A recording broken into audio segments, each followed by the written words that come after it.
como hay movimiento, yo voy a decir algunas formas a través de las cuales sanamos el dolor de la muerte, la vulnerabilidad humana y los por qué. Los por qué, en primer lugar, como he dicho, son el precio que pagamos por nuestras expectativas. Hay que evaluar las expectativas. Somos demasiado ilusionados, no hemos interiorizado los principios de la vida. Como dice un principio budista después, todo lo que no se acepta permanece. Lo que se acepta se transforma. Entonces el aceptar un dolor, un sufrimiento, una muerte nos ayuda a transformarlo. El resistir, el estar amargo, el tener resentimiento puede endurecer nuestro corazón, hacernos sentirnos víctimas de la vida. Por lo cual muchas personas pueden poner a Dios en el banquillo de los acusados. ¿Por qué no ha intervenido? ¿Por qué no ha escuchado nuestras oraciones?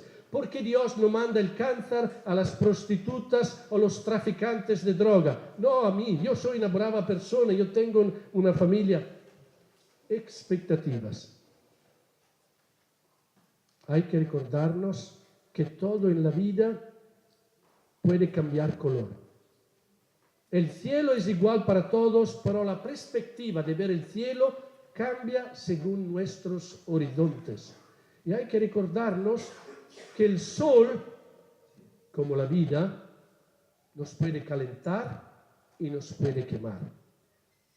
El sol puede madurar y puede arruinar, es decir, marchitar, gracias. Así como la palabra, tenemos palabras para sanar y hay palabras que matan. Hay palabras que alivian y hay palabras que critican.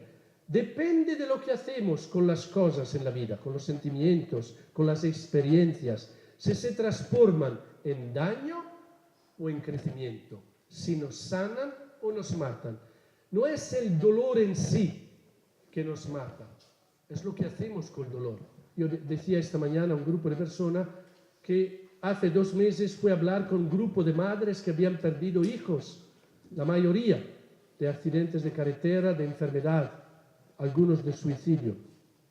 Se fue al micrófono una mujer 75 años diciendo: padre, si una persona tiene que morirse, yo tendría que ser muerta de dolor. Se dejó callada ahí, entonces yo esperaba, entonces como no iba adelante, dijo: señora, intuyo que usted ha sufrido mucho. ¿Sufrido, padre? No sé qué decirle, pero hace 2 años, durante 9 meses, yo he perdido 4 hijos. Y empezó a decirme qué había pasado con ella. El primer hijo, de 24 años, murió de una sobredosis de droga. La segunda era una persona enferma y un poco recurrido con una enfermedad grave, se acabó. Después de 3 meses, un hijo murió de SIDA. Y el cuarto, al 9º mes, se suicidó pensando que él mismo tenía cáncer. ¿Qué se puede decir a una mujer así? Estamos agradecidos que está presente, que haya salido de su casa, que haga parte de un grupo, que aunque su vida se ha oscurecido, que todo parece un Viernes Santo, que hay pequeñas semillas de esperanza. Rezamos por ella, intentamos de estarle cerca. Hay personas que nos rodean, que han vivido un montón de dolores, levantan el porqué. No es que tenemos respuestas al dolor, porque algunos dolores son causados por la naturaleza. Es suficiente un virus, una enfermedad y morimos. Somos hijos más que dueños de la naturaleza. Algunos dolores son provocados por los demás. Tal vez una persona está caminando en la calle, llega un tipo borracho y le mata. El borracho vive, el inocente muere. Algunos dolores son provocados por nosotros mismos. Tal vez vamos en oncología porque hemos fumado 2 paquetes de cigarretes al día, cigarrillos, y tenemos un cáncer al pulmón. Y otros dolores se quedan sin respuestas. Entonces hay actitudes distintas frente al dolor. Hay aquellos que lo consideran un castigo, otros una prueba, otros una fatalidad, que así salí tu número y ahora te toca a ti. A otras la predestinación, otros pueden ver el dolor como una escuela de vida, otros lo pueden asumir como parte de nuestra historia humana, que no podemos arreglar las cosas, otros lo pueden ver como una oportunidad de crecimiento y así. Hay varias lecturas del sufrimiento, cada uno según su historia, su biografía personal, relacional, espiritual. Algunos lo pueden percibir como un castigo, otros como un misterio. Algunas perspectivas son más sanas, otras son más problemáticas. No tenemos tal vez la libertad de elegir el dolor. No es que podemos elegir voy a tener un infarto o voy a tener una enfermedad de cáncer. Lo que podemos elegir son las actitudes frente al dolor. Ahí está la libertad humana. Entonces, ahí son los itinerarios de crecimiento personal. Hay personas que se sanan a través del recorrido de la mente. Es decir, estas personas empiezan a pensar y se dan cuenta que somos hijos más que dueños de la naturaleza, que estas cosas pueden suceder a cualquier persona, que no estamos protegidos del dolor. Entonces su actitud mental, su manera de ver las cosas, su realismo, le ayuda poco a poco a reconciliarse con el dolor. Por otras personas, el camino que sana el dolor puede ser el camino espiritual. Estas personas se dan cuenta que Dios no ha venido, no ha mandado a su Hijo en el mundo para sacarnos del dolor, que Jesús no quita el dolor, ha venido para asumir el dolor, que hemos sido salvados por sus triunfos, sino más bien por sus llagas, por su cruz, como dice Isaías, por sus llagas somos sanados. Que entonces, que el Dios en el cual creemos no es el Dios que está detrás de las nubes, no es el Dios súper ocupado que no tiene tiempo para responder a todas las oraciones que llegan de Argentina, de Chile, de Bolivia, de India, de Italia y que alguien se queda fuera, que no está sentado en una computadora.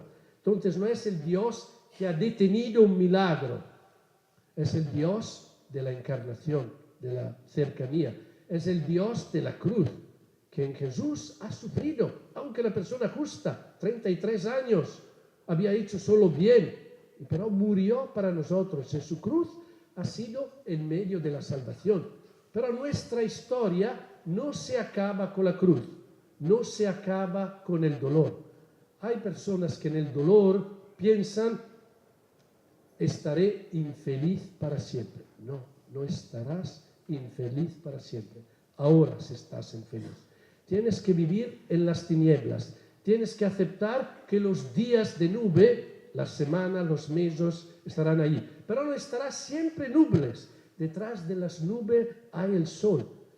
Empezarás a sonreír otra vez. Entonces tu duelo se va a sanar cuando empieza a salir desde las lágrimas hasta la sonrisa. Cuando empiezas a creer que tu hijo no está en el cementerio.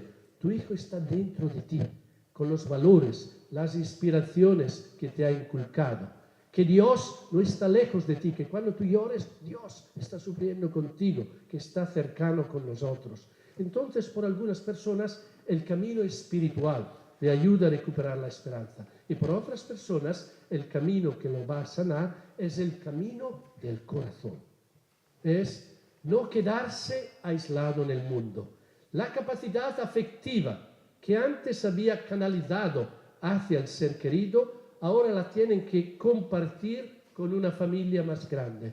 Por lo cual, muchos voluntarios ingresan en el voluntariado después de meses o años que han perdido personas queridas. Ahora se entregan a una familia más grande, van a visitar a los enfermos, ingresas en grupos de duelo para facilitar procesos sanadores, se involucran en la sociedad.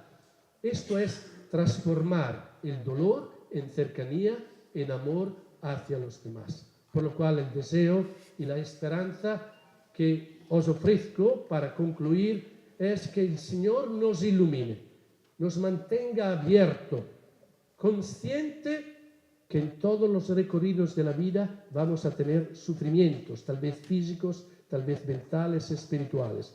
Ninguno está protegido desde el dolor, pero frente al dolor, cada uno está interpelado a vivirlo de una manera más constructiva. O el dolor nos hace persona más sabia, más profunda, más espirituales, o por el otro lado puede empeorar nuestra vida, hacernos más víctimas de la vida, más aislado de los demás, con el corazón congelado. Que el Señor nos pueda ayudar, iluminar y guiar para transformar el dolor en amor. Gracias.